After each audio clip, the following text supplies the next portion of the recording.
Hi guests and subscribers of this channel. Today we will get to know in detail the mysterious character DaFuqBoom, or better known as a secret agent. With each new series, we see him more and more often. So many theories have emerged.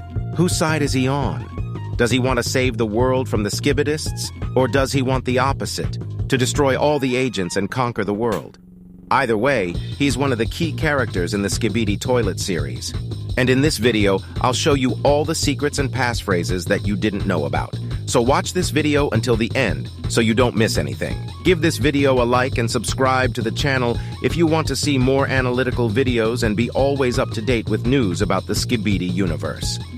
Also, you can write your theory in the comments who is a secret agent in your opinion and what role he plays in the series. And here we go. First, let's break down when we first saw DaFuqBoom in the Skibidi series. Many viewers thought that the mysterious agent first appeared in episode 44. But if we take a closer look, then we see that the head of this black silhouette is square, which means that it was tvman. Probably the author of the series decided for the first time to add intrigue to the series and various pashalki, so that the audience would be more interesting to watch the new series. But then in the 45th episode, there is another silhouette. He looks like a man. Then in the 46th episode, we again see the same man who stands near the tree.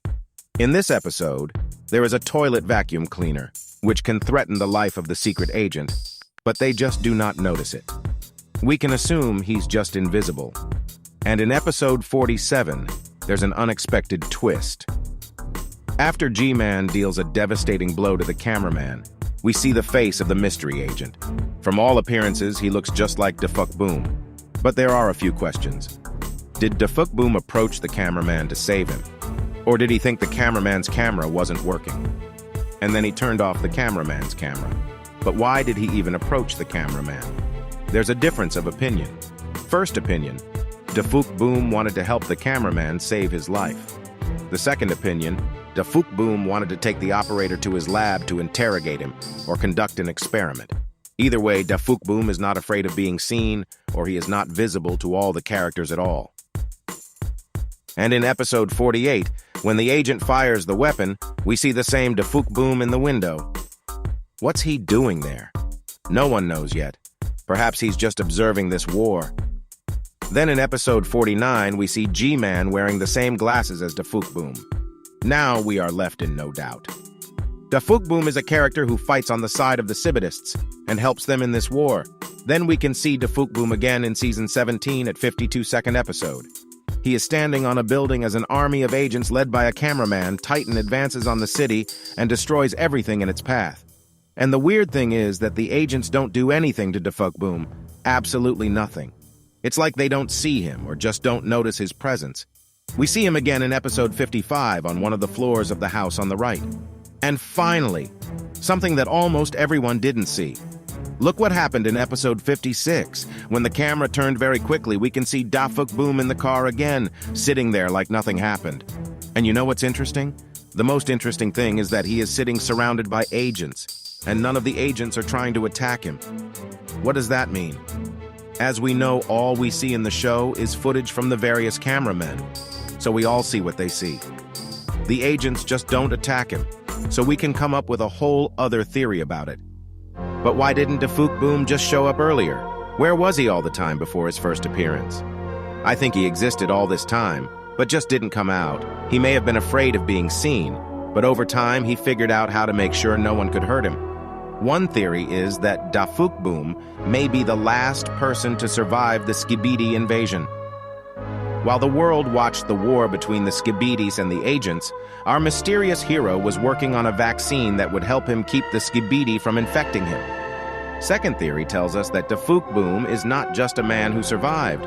If we go back to episode 52 of the second series, we can read the inscription, "Your real enemy is." What does this inscription mean? There is a theory that DaFuqBoom in this series symbolizes the head of this world, something like a god, only among humans.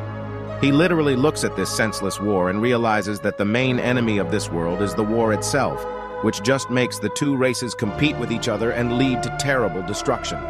But on the other hand, thanks to the war, both races improve, become better, smarter, and stronger. Indeed, DaFuqBoom is no longer just a human. He can teleport. It is easy to see how fast he moves around the map.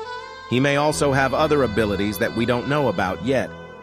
Perhaps DaFuqBoom wants to invent his own race in order to defeat the Skibidists and agents and rule the world on his own.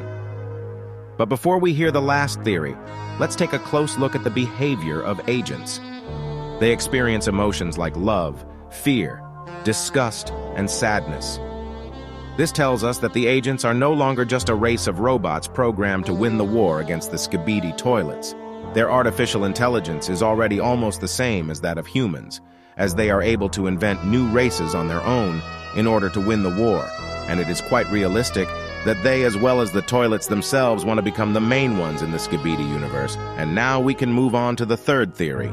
And a third theory tells us that DaFuqBoom is the creator of the agents who are trying to defeat the toilets.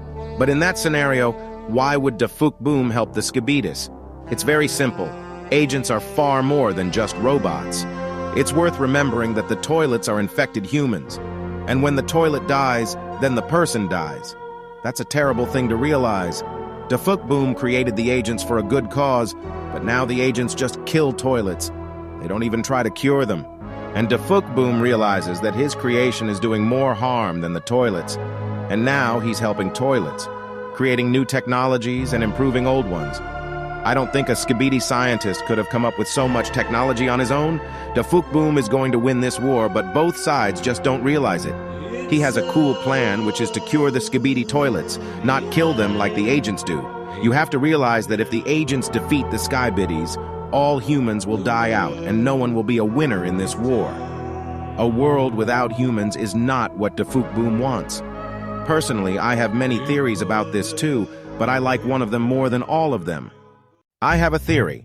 In the world of Skibis, there has been an ongoing debate about who truly holds the highest leadership position within the faction. While G-Man Toilet, Jimmy, has displayed strong leadership qualities in old episodes, it is now evident that he is not the supreme leader of the Skibis. The prevailing belief was that the titans of the cameraman, speakerman, and TV men were the ones in charge. However, recent revelations have debunked this notion, as the true leaders of the cameramen and TV men have been unveiled. Based on my analysis, it seems that G-Man Toilet, Jimmy, holds a significant position within the Skibi faction, being a Skibi titan and exercising some leadership over the Skibis. However, I propose that the ultimate power and authority belongs to DaFuqBoom itself. What do you think? What are your theories? Thank you for watching this video to the very end. Like, comment, and subscribe. There will be many interesting theories and analytics of new episodes on this channel. Thanks for watching to the end. I recommend clicking on the playlist and/or the videos you see on your screen. See you soon.